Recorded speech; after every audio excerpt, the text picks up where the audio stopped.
All right. Now we're on to the exciting part. You're writing an offer.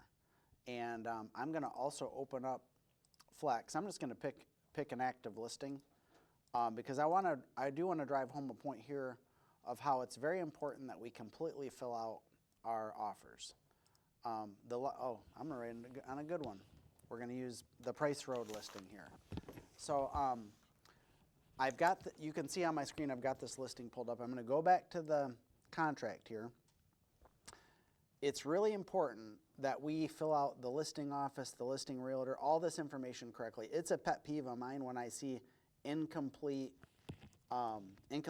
documentation. And it says something about your offer. It says, I care so little about being complete and that you should trust me less. That's what it basically says. So if you're a new agent and you're watching this and you're thinking, oh, I don't know if I need this filled out or not, don't leave any blank lines. Everything should be filled out. It's a sign of professionalism. So I want to make sure I've got this filled out correctly. Listing office is RE/MAX in this particular case, so I'm going to copy it. I'm going to put it right into my offer. Listing realtor. Now, you might be cloning this normally. I didn't do it this way. I'm just going off the cuff. But you want to have the listing realtor in here. And the reason I'm doing it out of the MLS is everything you need is in the MLS. You don't have to go to any other websites, whatever, but you do have to take the time to get these things correct.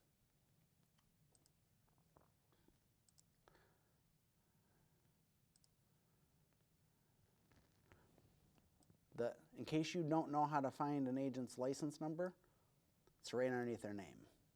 So there's no reason not to get it right from now on. And I'm going to use the phone number. I like to use the agent's cell number versus the office number because if I don't have them saved in my phone and I want to go get it, I'm going to just, if I'm looking at the offer, I've got the agent's cell number there. And then listing broker license. Right underneath the office name is where you find the office's broker license. So first things first, we have gotten all of the documentation complete and accurate leading up to item 1. So I know I mentioned earlier that this is kind of a pet peeve of mine when I see that this is not completed fully. It's the great opportunity to demonstrate right away that you are a professional, okay? Now we're into item number 1. So property situated in the city of, and I'm taking it right off of the MLS here. So now this one's interesting. It's got a Laingsburg mailing address, but it's actually located in Victor Township. So we're going to put, it's in Laingsburg. I'm going to copy and paste this.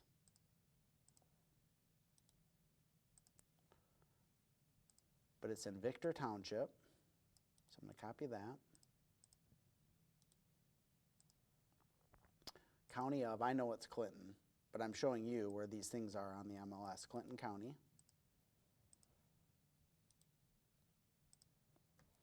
And full address now.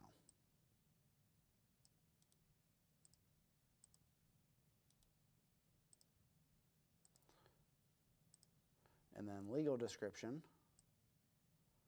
They have the full legal in here, or so it appears. MLS number.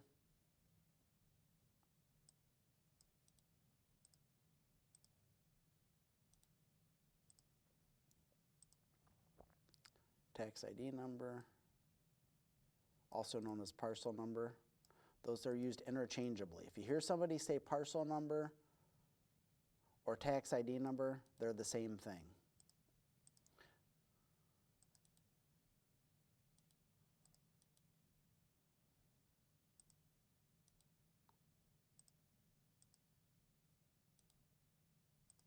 All right. So what we've gotten so far is really just the basic information that has nothing to do with how you're going to write your offer. but you want it to all be complete and correct. That way it demonstrates that you are professional, okay? Exceptions or additions. This is where you're gonna put in like extra things like whatever is going with the property from the MLS. So if I go to appliances, it actually says none. So they're not offering any appliances with this house for whatever reason. Maybe I picked a bad one to go over. I think this is actually an advertisement of a new build. So maybe I picked the wrong one to go over here. So we're just gonna write it out. We've got this far. Ordinarily speaking, you would put included in the sale, and then whatever appliances are coming with the property, including anything more you want to ask for. So normally they're going to list all the appliances. They're going to list everything that's going with it. You're going to cut and paste it and put it right in here. Let's say there's a hot tub, though, that there's a lack of clarity about whether that's supposed to stay with the property or not, but you want to make sure it's in there. You can ask for it. If there's any ambiguity at all about what will remain with the property, I recommend you put it in the exceptions and additions for what else is going to stay with the property. Now, as it pertains to the price,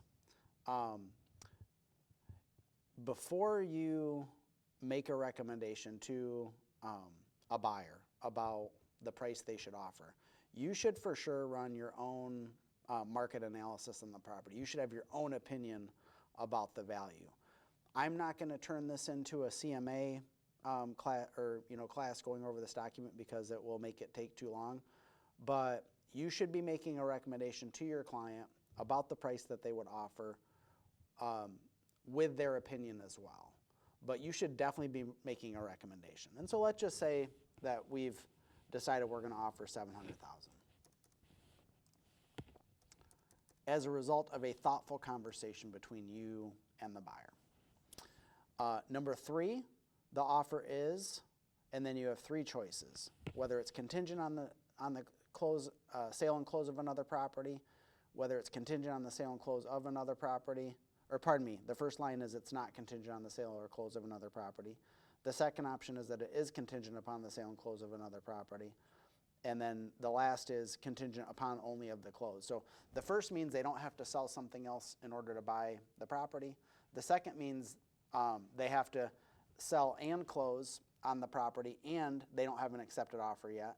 The last item is contingent only on the closing of a property, which means that there's already an accepted offer. Now, in some cases, your client may not be aware of like what they actually have to do. If there's financing involved in the transaction, I always have a conversation with our lender to find out what is the situation here. Do they need to sell or don't they need to sell something? So you can't just trust your buyer's opinion of this. You have to talk with the lender and find out what they can do so you understand their full financial situation. So number 3 is a big one. I've seen this done mistakenly and it's caused embarrassment for the agent for sure. B, this is where you're going to put in some other provisions. So I'm going to just type in some examples here. Maybe you're doing an escalation clause. Maybe you're doing an appraisal guarantee.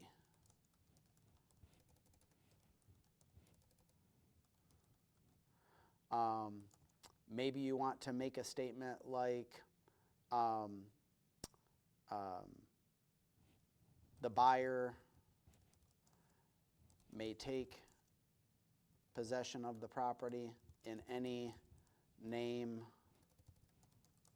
they choose. And that would be more like maybe they're buying an income property. They've written the offer in their personal name, but they're going to put it in the name of an LLC. So like if you're using anything special, it could go in the other provisions. Now, this section used to be much larger. It used to fit a lot more information. Nowadays, I almost just say, see addendum 1, so you have enough room to type everything you want in. So other provisions is for extra stuff. Now, under method of payment, you've got a few different options. You've got cash, you've got new mortgage, you've got land contract, you've got mortgage assumption. Almost every offer you write is either going to fit into a cash category or a new mortgage category. You may never do a mortgage assumption or an assignment of a land contract. You might do a few land contracts over the years. I recommend that when you get to a point where somebody wants to do a land contract, that you bring somebody else into the conversation that's been down that road before. I'm happy to have you talk with me, etc. But let's focus in on the two most likely methods of payment. One is cash. Cash meaning they have the money to complete the purchase. When you write an offer that is cash, you need to provide proof of funds with the cash offer. I have seen people bamboozled by this before where they're like, oh, I've got cash, and really the cash was coming from somebody else, and maybe they knew maybe that other person knew they were being counted on. I've seen people write cash offers where it was actually mom and dad's money. I mean, just make sure if your buyer says they're cash that you have proof to your satisfaction that they have the cash, okay? I'm going to focus in on the option that's going to be most normal, which is a new mortgage. You really need to know what kind of mortgage they're approved for. So where I typed in conventional here, that's the type. So if it's VA, meaning veteran, USDA, conventional, MSHDA, FHA, whatever the type of loan is, that gets written in here. The number of years they're going to do here, a lot of times it's 30, but could be 15 years. You need to make sure you talk with the lender, understand what they're doing, and put in the appropriate year. And then bonus item here, this is an opportunity to establish a good feeling about your offer. Let's say your buyer is doing a 20 or 30% down payment. Let's say they're really awesome. I mean, we just wrote an offer for $700,000 on this particular property we're going through. They're probably really well financially qualified. Let's say they have a lot of money and they're actually doing a 40% down payment. So you would type in here, they're only financing 60% of the cost of this property. What that would tell the listing agent is these people are really well financially qualified. Now, let me show you something that a lot of agents do, and they put TBD. Now, that doesn't give anybody a feel good. I don't know if that person is putting 5% down or 10% down or 20% down. So in this particular case, you're taking what would be a positive feeling for sure and making it not as certain. So I always recommend knowing how much of a down payment the buyer's doing and putting in the correct percentage here. So it's an opportunity to set yourself apart. Don't lose out on that opportunity. Again, for fun, let's say again they're doing a 40% down payment, so they're getting a mortgage at 60% of the sale price. I'm going to drop down here to number 5, seller concessions, and I'm going to make a statement here. If your buyer needs seller concessions to get the deal done, then great, write the offer. But if they don't need the concessions and they have the cash for both the down payment and the closing costs, you shouldn't be asking for seller concessions. A seller is never excited about contributing money towards the buyer's closing costs. And it's less likely now because right now we're in such a good seller's market where seller concessions are not the norm. Years ago when I bought my first home, it was a norm for a seller to give a seller concession. And I used to hear sometimes where agents be like, oh, let's just ask for a concession. We don't necessarily need it, but let's ask for it. That's bad advice in the market we're in right now. If your buyer does not need help from the seller towards their closing costs, don't ask for it. If they do need it, by all means ask for it. Definitively talk to the lender, find out how much they need. The buyer won't know. The buyer doesn't do this enough to know what they need, more than likely. You got to hear it directly from the lender. It's imperative you have a good relationship with the lender. It's imperative you talk with the lender when you're drafting an offer to make sure that you're not making any mistakes. Again, let's stay in alignment with the offer we're writing. We're going to say no on seller concessions required. We're writing on a $700,000 home. Somebody buying a $700,000 home probably doesn't need seller concessions, okay? Number 6, buyer broker compensation. If you want to get paid, you better put what you want for compensation. Again, there is no such thing as a fixed commission or anything like that. So you want to put in here what you're charging, whatever you've put on your buyer agency contract, you're going to put in here. You're going to have your buyer initial the compensation. There's a spot for it to be initialed right here. You're going to do that. Also, I would call the listing agent and I would find out what they're offering for compensation. Now, I've heard other agents say, oh, that's a waste of time, I'm not going to do that. I think that that is not the right way to think about it. Every interaction you have with a listing agent is an opportunity to make an impression. You're either making a good impression that you're really professional and that you're probably easy to work with, or you're making a bad impression that you don't know what you're doing, you're incompetent, or you're abrasive and difficult to work with. You don't want people to think that you're the latter. You want people to think that you're smart, you're good, you're professional, and you're easy to work with. So if you call the other agent, hey, John, or in this particular case, the agent's name is Michael. Hey, Michael, it's Brock Fletcher. I wanted to see what you're offering for compensation on Price Road. Oh, Brock, yep, we're offering 3%. Hey, that's great. Hey, by the way, I'm going to be sending you over an offer. It's going to be a really clean offer. My clients are great people. They're going to be easy to work with, so I hope we win. So you have an opportunity to create an impression that is positive, and you get to find out at the same time what they're offering for compensation, okay? Prorated items. Normally, there's going to be no additional items here, but what we're talking about for prorated items are if there's any rents or association fees associated with the property, those items would be prorated.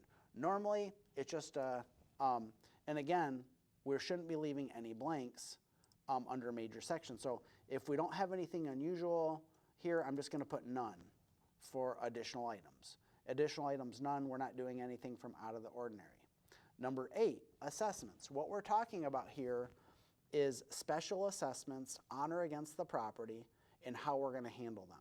Now, for your buyer's protection, you're probably going to put paid in full by seller at closing. So I find all the time that there are drain assessments levied by the county drain commissioner against properties, even in subdivisions. So you may not be aware of an amount of money that might be attached to the property. If you check paid by buyer, your buyer is going to assume those assessments. It's going to continue to show up on the winter tax bill. That's where special assessments are charged. I don't recommend you put paid by buyer. I had one situation many years ago. I represented the seller. There was a $60,000 drain assessment against this piece of vacant land. Had a buyer agent wrote the offer and not understood about the assessment, they might have given their buyers a $60,000 liability. I use extreme situations that are truthful and have happened to drive home a point. So if you don't know, check paid in full by seller at closing. Make it the responsibility of the seller to know if there's any special assessments. And then you're going to put exceptions, none. No exceptions, okay? Because we don't want to leave blanks here, okay? Property taxes. They're treated as if they cover the calendar year in which they're first billed. So in mid-Michigan, there are 2 tax bills per year. There's a summer tax bill that comes out on July 1st in most municipalities, and then there's a winter bill that comes out on December the 1st. So when you're explaining to your buyer how property taxes are going to be treated, what you're going to say is whatever year it is. So we're 2026 right now. So we have not had a tax bill come out yet this year. The summer bill is going to come out July 1st. The winter bill is going to come out December 1st. So for this year's property tax proration, we're going to take what we know the summer bill will be, because by now we know the millage rate. So we're going to take the estimated summer bill, take the estimated winter bill, add them together. That gives us our total property taxes for the year.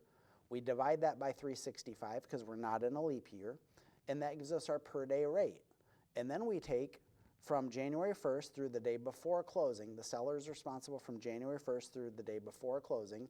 We times that by the daily rate, and that tells us the amount of property taxes for the year that the seller is responsible for.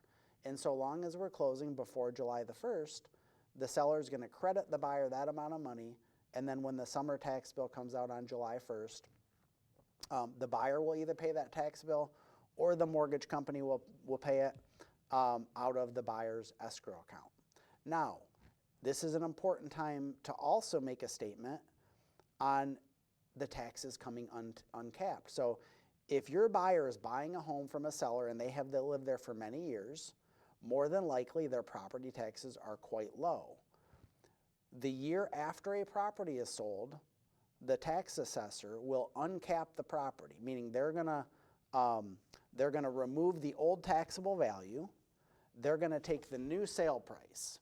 They're gonna divide that by 2 more than likely, and that's gonna be the new taxable value. So it's not wild or crazy at all, especially if a property is, especially if the owners of a previous property have lived there for a long time for taxes to be artificially low.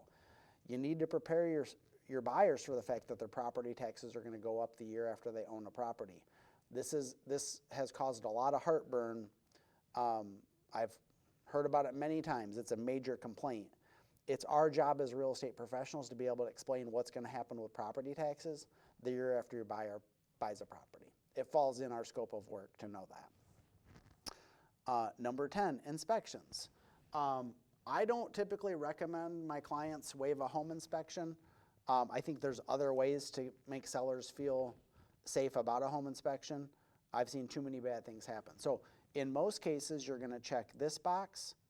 So it says this offer is contingent upon satisfactory inspections of the property, including but not limited to. I'm going to check plumbing, heating, electrical, structural, pest, radon. If there's another, I'll check other. If it's on city sewer, you might say sewer scope.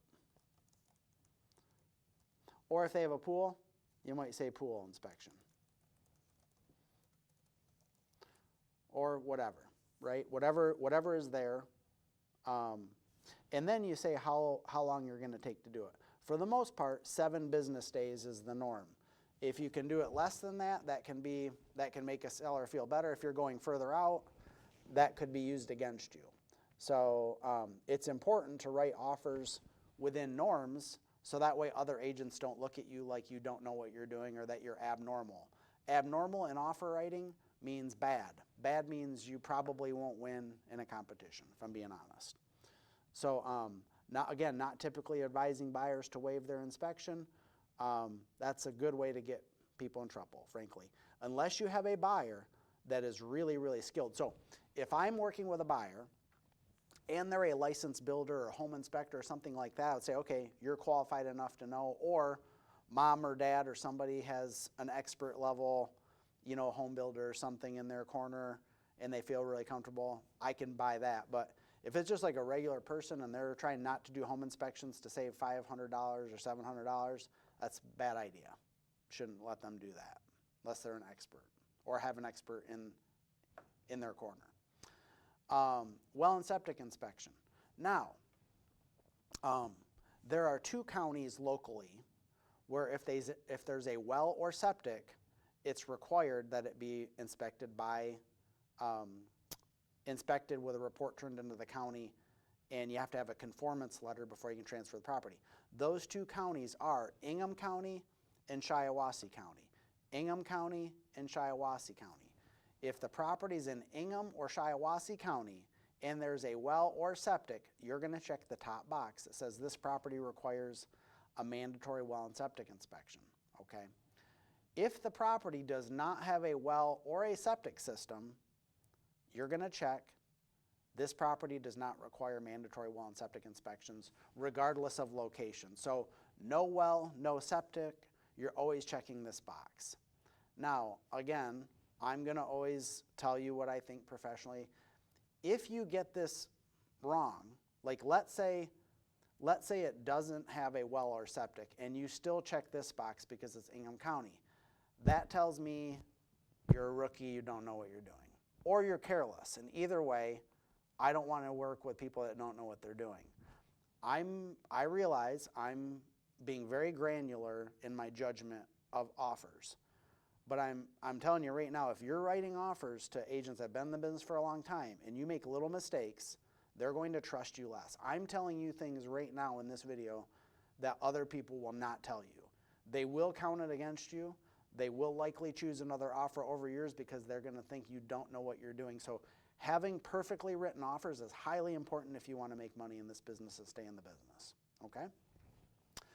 Top of the next page is the carryover for the well and septic inspection portion. Now,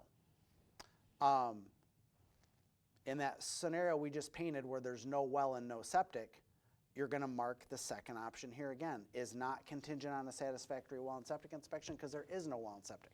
Now, I'm going to change the situation so that you can see how it's to be filled out.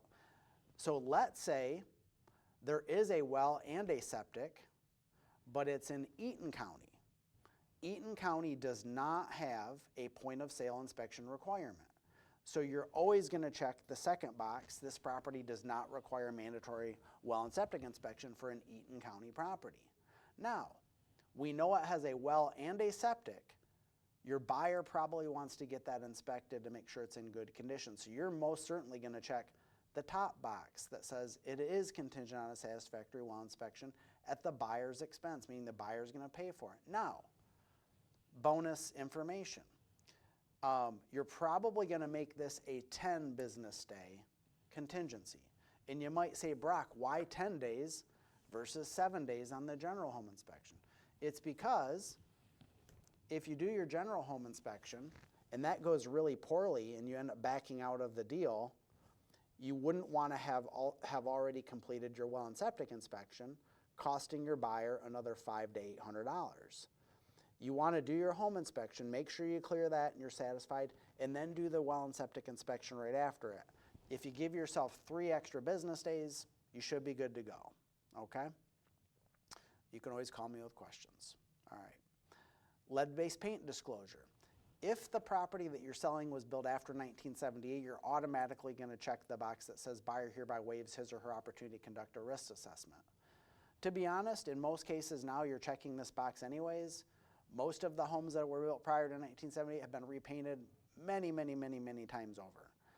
Most cases you're waiving the opportunity for a lead-based paint assessment on the property. 11, closing costs. This outlines what the buyer standard closing costs are. For the most part, you're going to put no in terms of exceptions. So, or none, pardon me. So you should know, you should have memorized what the buyer's normal closing costs are. I'm going to read it verbatim and highlight what are normal and what are abnormal. Buyer will pay for transfer fees on mortgage assumptions. That's not typical. If you ever are involved in a mortgage assumption, I'll give you $1 million. You're probably never going to have it. Recording of the deed and or security instrument. That's the warranty deed. You're going to have that every time. Attorney's opinion and or services for buyer. You're probably not going to have an attorney involved unless you're involved in a commercial property or it's a situation where a family always has this one particular attorney involved. They're going to pay their own attorney fees. Mortgage closing costs required by the lender, including mortgage title insurance, appraisal, title company closing fees, all inspections, rezoning, soil board. So I'm going to stop there. Up until you get to rezoning, all of those are highly typical lender required closing costs. Those are always going to be the responsibility of the buyer unless you're negotiating in the purchase for the seller to pay some of those things, which would only be in the case where the buyer needs that money to do it, okay? Rezoning's not typical unless you have a commercial use or you're trying to build in a commercial zone or something. Soil borings, that's more of a vacant land thing. Franchise agreements is commercial. Use permits, again, let's say you're buying a property but you're gonna run a business out of it. Drainer and or other easements, right-of-ways. Some of these things, as they keep going, some of these things become like less likely to be part of it, okay? Exceptions, none in most of the cases. And you need to know what is typical for a buyer, because if the buyer's like, oh, what am I typically responsible for? You need to be able to say that pretty eloquently. It's a demonstration of professionalism, right? I realize if you're newer, it takes some time. It's like drinking through a fire hose or whatever to get used to these things. It's not about being perfect all at one time, but by the time you're a year or two in, you should be able to know these things like the back of your hand, okay? B goes over the seller cost. Now, the seller always pays for the owner's policy of title insurance. They're required to cover all costs required to convey clear title. They're covering the title company closing fee. If it's cash, land contract, or VA only. If the VA requires a pest inspection, the seller's got to pay for it. Transfer taxes on the deed. Those are also referred to as state and county transfer taxes, and that works out to be $8.60 per $1,000 of the sales price. Preparation of the deed, if it's a land contract, these are all the things that the seller is responsible for. And then I'm going to put none in terms of exceptions to what the seller is supposed to pay for. Number 12, title insurance. In most cases, you're going to ask for a policy of title insurance with standard exceptions. That's kind of the norm. Sometimes you'll have a client that wants a higher level of coverage. That's fine. However, you should know that policy costs a little bit more money. If you're in a competition on this property and it's coming down to winning or losing, I know it's a small thing, but like most of my sellers are making their determination based on the net sheet along with a couple other important things. So if your offer costs the seller more money than another offer, you're diminishing your opportunity to win. So just be aware of what type of owner's policy of title insurance you're asking for. 13, form of conveyance. For the most part, we're conveying ownership with a warranty deed. Your buyer is going to receive a warranty deed at closing. Property insurance. Seller is going to cover homeowner's insurance on the property till it's closed. Closing date. Now, for the most part, you can close a conventional loan in about 30 days and an FHA or VA loan in about 45 days. You're not just asking the buyer when they want to close. You're calling the lender to find out when they can close. The lender is going to tell you how long it's going to take to write the loan and when they can typically close. You don't really want to set yourself up for failure by putting a closing date that the lender can't hit. Let's assume we're writing the offer today on March 17th. Let's say Will Robinson from Dart Bank's doing the loan. I've called Will. Hey, Will, it's Brock. I'm writing an offer for Dave Martin. Tell me how long you need to close. Brock, Dave's great. He's really highly qualified. I only need 30 days. Why don't you go ahead and just say we're going to close by Friday, April 17th. I can get the job done. Sweet. That's great. That's what I'm putting for a close date. I'm getting the closing date from the lender. It's not something I'm taking from the buyer. Although I want the buyer's input, I want to hear from the lender when they can close. Number 16, possession. Another opportunity for conversation with a listing agent. I'm going to pretend I'm calling Michael. Michael, hey, it's Brock. I'm getting this offer put together. What do your clients need for occupancy? Oh, Brock, oh my gosh. Yeah, we know where they're moving to. They probably will be out at closing, but a couple extra days would be nice. Hey, no problem. I want to make it easy for you guys to accept our offer. Let me talk with the buyers.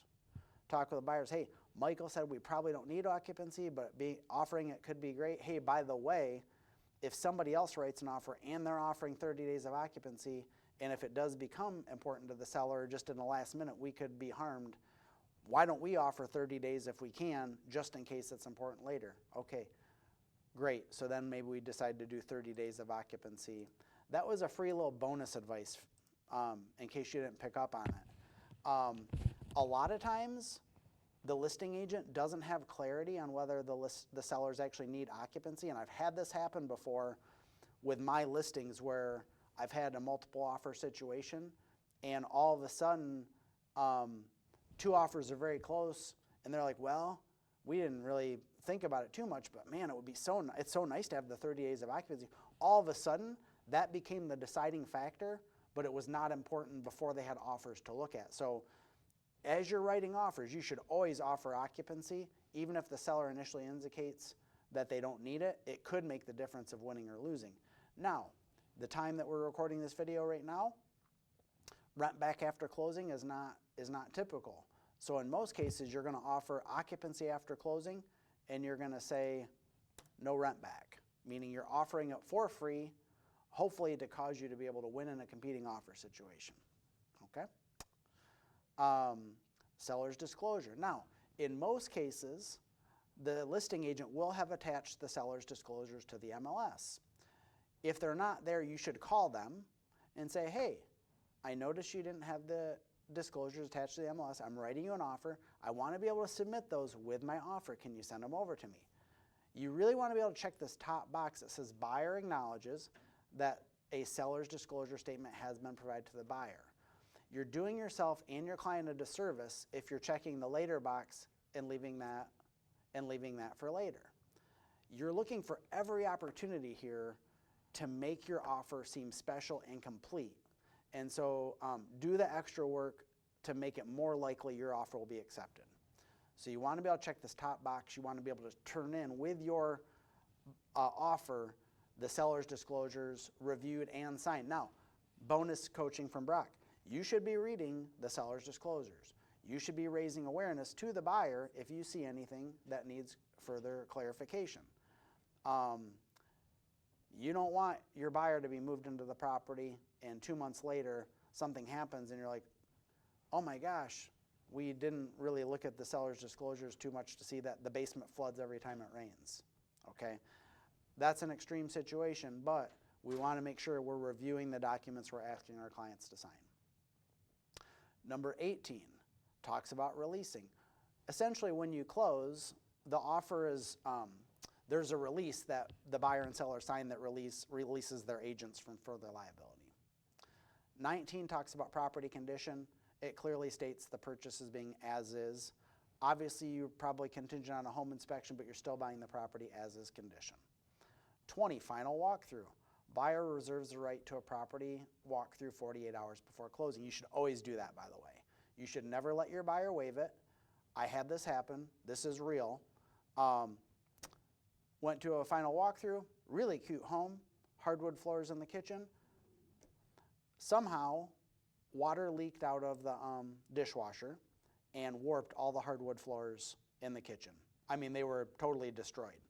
Had we not gone and done our walkthrough, we would have went and closed. My buyer would have went to the property, would have been in tears. Seller would have had no responsibility whatsoever. Okay? We did the walkthrough. We saw the warped floors. We went on to closing, brought it up. Seller's like, we understand. It's unfortunate. We understand.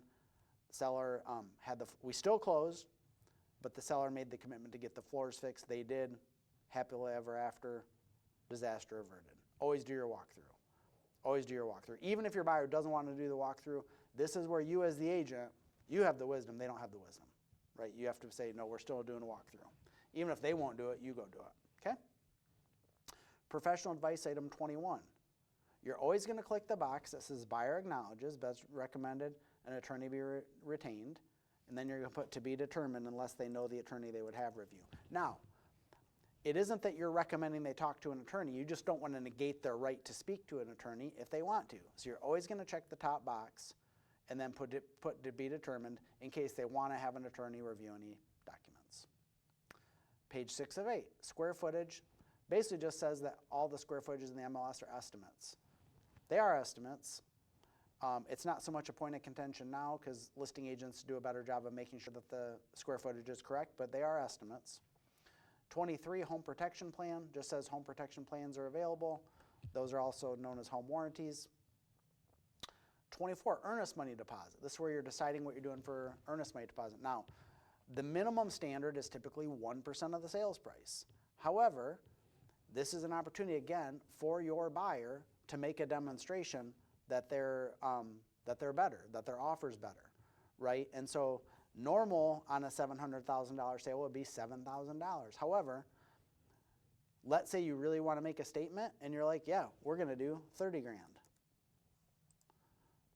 If you put a $30,000 good faith deposit, when the seller sees that offer, they're going to say, these people mean business, right? And it's going to give you a competitive advantage.